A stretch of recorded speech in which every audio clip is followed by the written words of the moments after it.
I'm Laura. I'm Joe, and we're the Brenham and Fulwitzes. You're supposed to say it with me. Why you didn't say it with me? I just was smiling at you. Oh my gosh.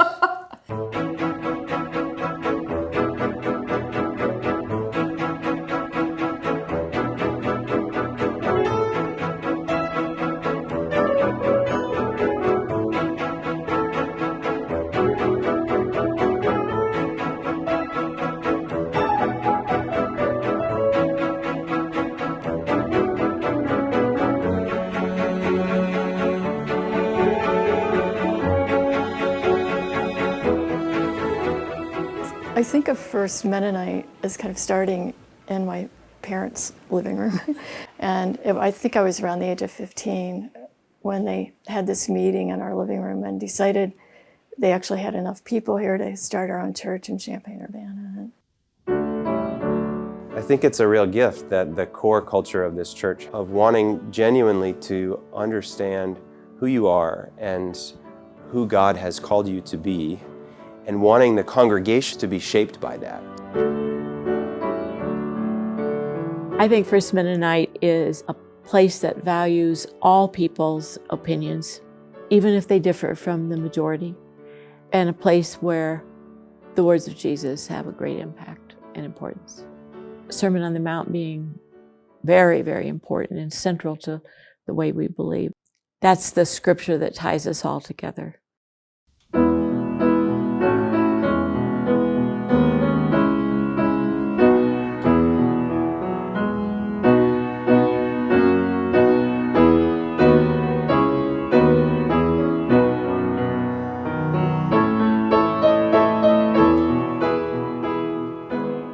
I do feel a real connection with First Mennonite, and it's part of my history and my roots and everything. I'm very grateful for that. When I was in my 20s, I was realizing that I was a lesbian and started dealing with the issues of coming out, not really to my family, definitely not at church. It was challenging. It was kind of unsettling at times, trying to figure out how I fit into this one world of being a lesbian, and then I had this separate world with my family and church. My parents found out I was gay. I do want to share about my mom, that when she found out, she said, "Well, I just have one question. This isn't the first woman you were with, right?" And I said, "No." And she said, "Oh, I didn't think so." And then she went out into the kitchen, and she came back and said, "Well, what do you want for supper?" And that was it for her. And she just totally, it wasn't even an issue for her. And I was so afraid that it wasn't anything, it was just, "What do you want for dinner?"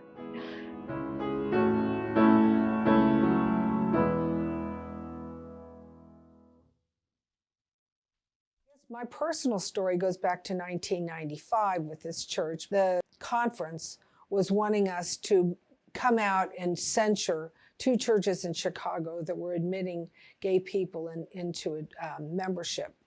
And so we met, but we felt extremely uncomfortable as a congregation saying, "We're censuring you," even though we don't know anybody and we had not ever made any kind of an official stand. In fact, there was one member who said, we should write into the conference and tell them we're all gay. And there's sort of a really classic Mennonite thing to do, like we're all standing together. If one person is being singled out and isolated, then we all will be. And I had never really thought too much about the LGBT anything. And so I was driving home and it suddenly just hit me like a ton of bricks that it was so wrong for anybody to deny the right to be with people they loved and to express human love. It just seemed so wrong. And at that point I said, if ever I had a child who was gay, that would be fine. When I was in my 30s, Harold Bauman came. He was a pastor in Goshen. He was suggesting that churches welcome people who are gay and lesbian, or people who have been imprisoned, or different kinds of marginalized people. It was encouraging, welcoming that. And I was there thinking, oh, well, this could be cool. Maybe I could be out at church. But it was real clear that at that point in time, I was in the late 70s, early 80s, that wasn't the case. And it seemed like there were some voices suggesting that sitting next to a murderer or a homosexual would be not very pleasant. And so that was very painful to me. And I distanced myself from First Mennonite then. I still would attend FMC occasionally, and I always felt somewhat of a connection. But I didn't feel like I could be me. I didn't feel like I could be a gay or a lesbian woman.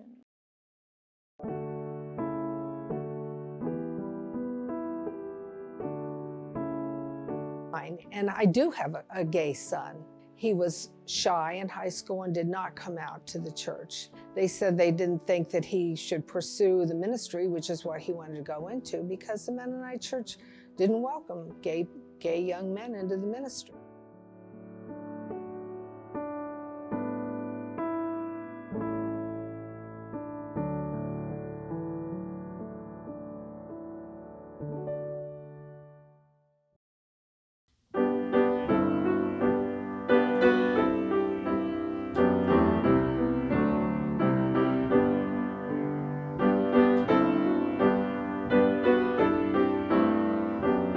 Christy and I had attended First Mennonite actually for several funerals, and we really appreciated how friendly people were to us when we came. And Christy said, "Would you think it would be okay for us to attend there?" And so Cindy, who's my cousin, she was the associate pastor then, and asked her opinion if she thought we would be accepted. And she was very effusively welcome and said, "Yes, definitely."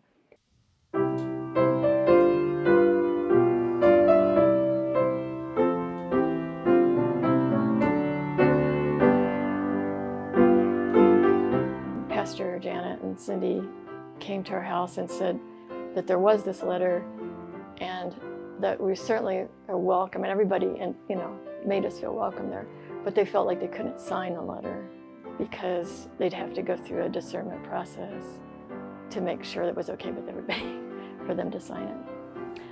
And that wasn't a big deal to me when they said that, but then when I read the letter and it just said the gay people would be welcome to sit in your church, and I just had sort of a meltdown when I read that. And I talked to them or emailed them and said I was really upset. And they were I felt like they really heard my concern. And I know it was on their agenda maybe in a couple years to have a discernment about a welcoming lesbian and gay people, but they pushed it up.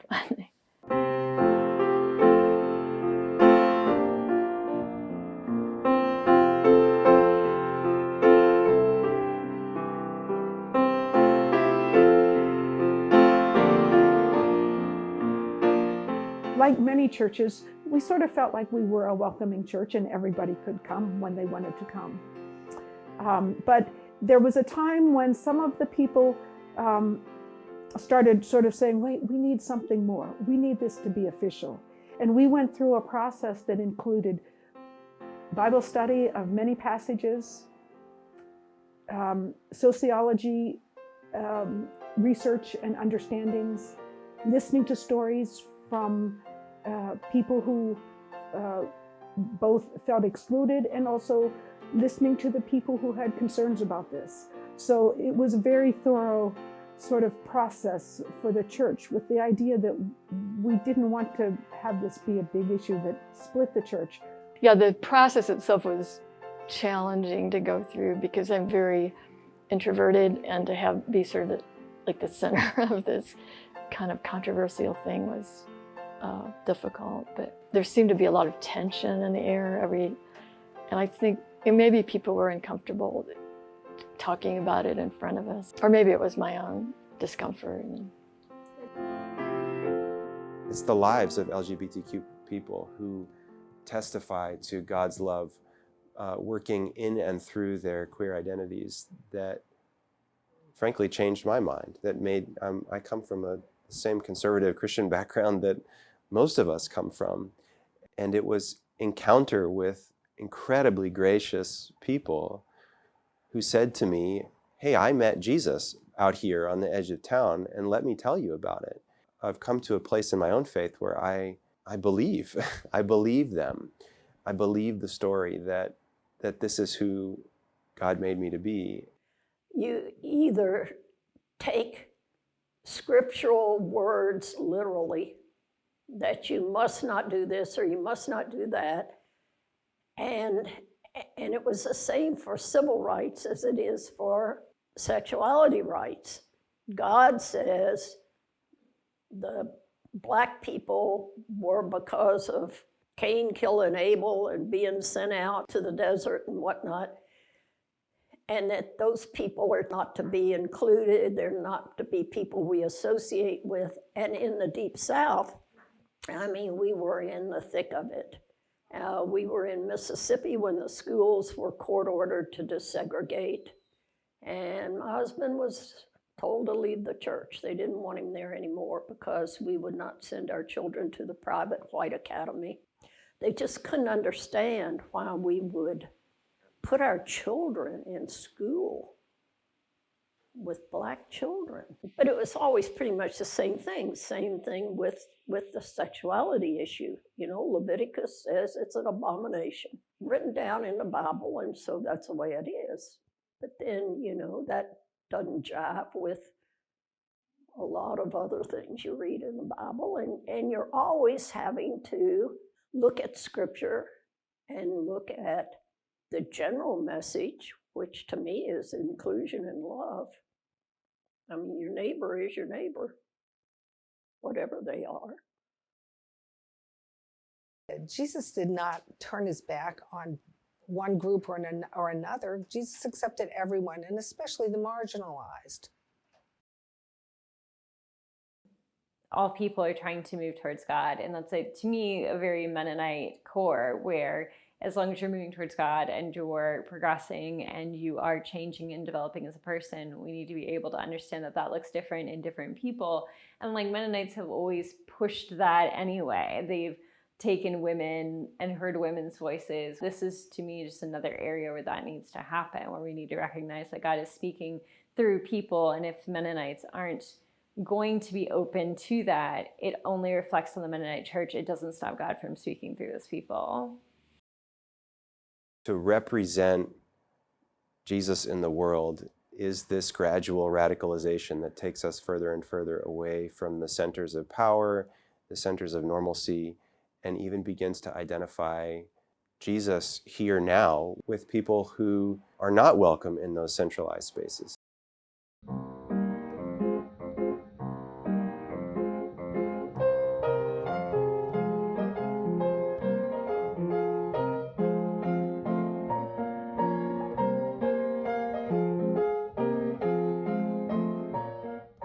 About 4 years later, we felt like it was important that we make that welcome even more inclusive by saying that we would consider hiring a gay pastor, an LGBTQ pastor, or that the pastors would be free to do a marriage.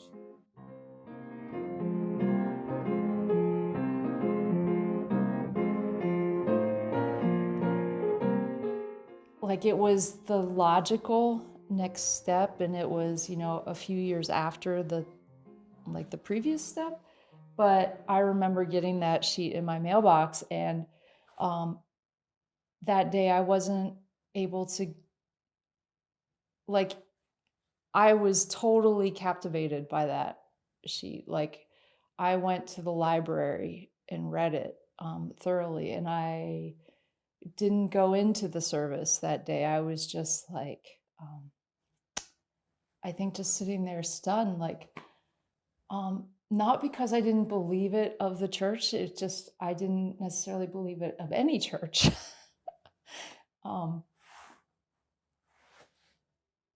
And it was amazing. It was kind of like, oh wow, like, there is a place for me in this. And it felt like a way out of what seemed like no way before.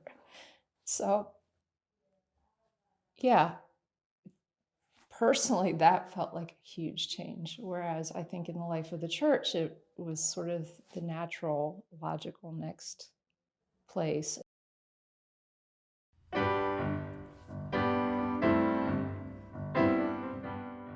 It put on paper this idea that this is a space that is in fact welcoming to people of all genders and sexualities. I view that as a commitment. What was put on paper was a commitment to get better at doing that. And it was one step in that process. It wasn't even really the beginning, and it certainly wasn't the end. It was a part of this unfolding story of what it means to be a place that feels called by God to offer sanctuary to everyone. I can see my own reactions changing because I was raised in a very close-minded environment. I think this church has done a lot, even just for me personally. When people have come out to me, or when students of mine have come out to me, that has been something that I'm able to react appropriately to and be happy about and appreciate and encourage them in, rather than even what my reactions would have been when we first moved here. I grew up in the Mennonite tradition. Been in a lot of Mennonite churches, and this was maybe one of the first ones where being invited to fellowship hour, like people actually came up and talked to me as a stranger. Coming from a different denomination, first experience being in a Mennonite church, people were very welcoming, not just because Michael told them to be, but they were actually welcoming. And I just felt at home, even though I wasn't familiar, but I enjoyed the singing. The music was meaningful. Laura came with what I thought was a very generous posture. She said, "I've met somebody, I've fallen in love, I want to get married. Would you be willing to officiate the wedding?" And I remember thinking, well, what a strange question. Of course I want to officiate the wedding. Yeah, I mean, that was part of like a pretty big conversation with Michael. We both had an officiant at the wedding. You know, I really wanted one of the pastors from FMC, and Michael and I are pretty close. And just kind of what it meant, that relationship, but then also what it symbolized in terms of the church too. And yeah, he was very much sort of right away like, yes, of course, I would love, like, I think he said, it would be an honor. I feel incredibly honored to be welcomed into such an intimate and vulnerable moment in any person's life, but particularly because of the vulnerability that Laura and Joe experience. It's especially significant to be able to accompany and bless. It does bring fresh life to the traditional words of marriage, even to the language that we use to talk about one of the most sacred kinds of relationship that we can have. I recognize how big it is, because I had to think about asking, who would I ask? Who would be supportive? You know, who could be a part of my community, our community moving forward? It was a kind of a learning experience for me to understand that that was a really tenuous, vulnerable place for her to be. In my mind, the church had made its decisions, had said, we want our pastors to bless with all the same blessings and rights of heterosexual marriages, to bless same-sex marriages, and in the full context of a wedding. So I never expected that I would receive that question in a way that was different than any other marriage question. So it was important for me, I think, to be able to step back and recognize that Laura didn't necessarily expect all that.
you know, Michael wanted me to talk with that group about our marriage. You know, as I was kind of saying, like, this is a really big deal, so I understand that you all might need some time or whatever, because the rest of the Mennonite church is not necessarily where FMC is, and this will have implications like throughout. Like it'll matter to a lot of people outside of our circle. Janet said, "We're your shield," and I was blown away.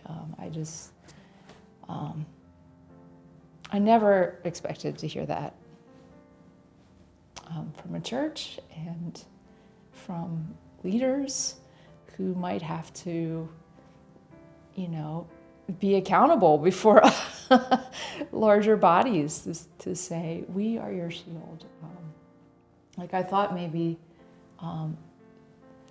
a church eventually could maybe say to me someday, "Okay, we'll stand with you as you go," and like get, you know, torn apart by by people.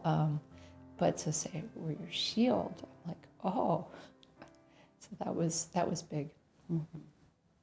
I think one of the things we've been able to do in all of that is to recognize that is to actually take some of the onus off of Laura and Joe and put it on the congregation and say, this is work we did as a congregation.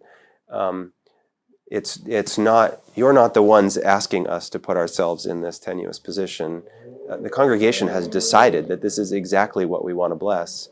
That, not that we want to, this is exactly what God is calling us to bless, and therefore we want to do it, despite any potential consequences. So often the person who's being decided about becomes the problem or the issue or the question. And it's been so freeing for all of us to have done that work. It helps. It's to walk through the fire, having that shield, or not necessarily feeling all of that, because you know someone has your back. You know, someone's going to be with you. And you're not alone.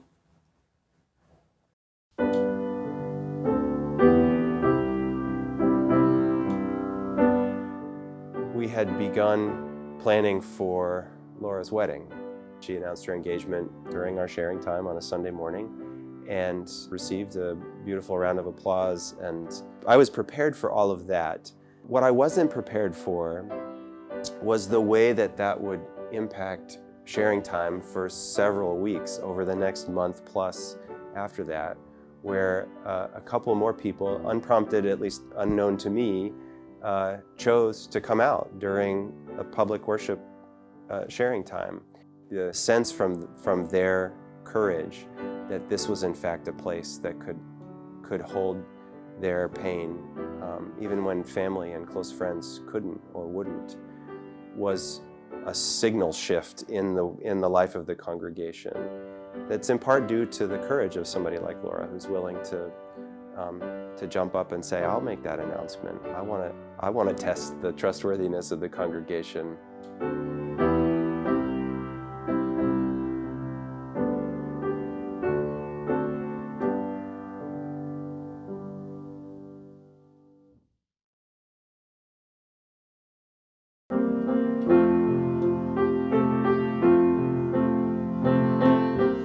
Not too long ago, I did a presentation for another church who was in this process. And so I went back and talked to some of the people, particularly the people that at first had concerns. And most of them were like, "I didn't understand everything, but I'm really glad that we are welcoming at this point." You have a group of people in like the middle of Illinois who are willing to challenge themselves. Like, I know not everyone was comfortable with the decision when it was made. And I know that a lot of people kind of realize this is the right path forward, but also realize that they have gaps in their own knowledge, and they're still challenging themselves, and they're still growing, and they're still choosing to see the humanity of people that are unlike them. And I think that that potential exists for any church. Change, how you adapt to change is probably one of the most critical aspects of anybody's life. But I've known a lot of people to change their attitudes, and they weren't blinded on the road to Damascus or anything like that. They just came around, and so I hold out hope.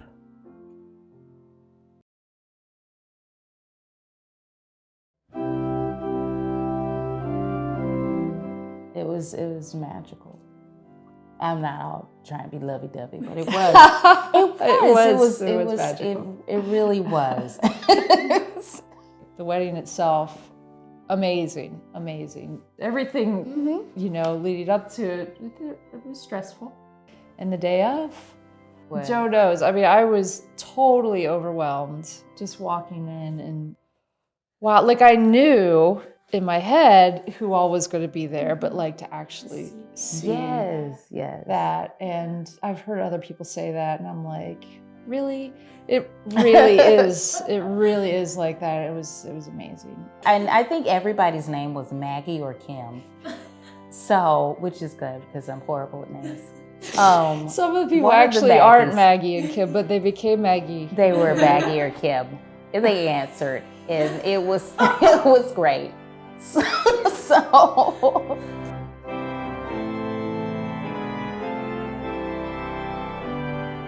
yeah, and part of the church was there. The T-shirt that was there, so representing. Yeah, we had the God's love is for everyone T-shirt represented on the table. So And the cake was so good. I think her name was Maggie. So.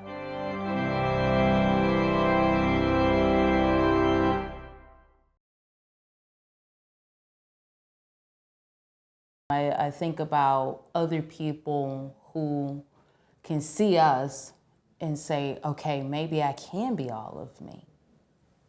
And it's okay. I drifted off, but I always have felt sort of a pull back here for some reason. I feel a certain connection here. So I might drift off, but I always eventually come back. And yeah, feels like home. Yeah. I can say without any hesitation whatsoever, like FMC is a place I would love to have our family.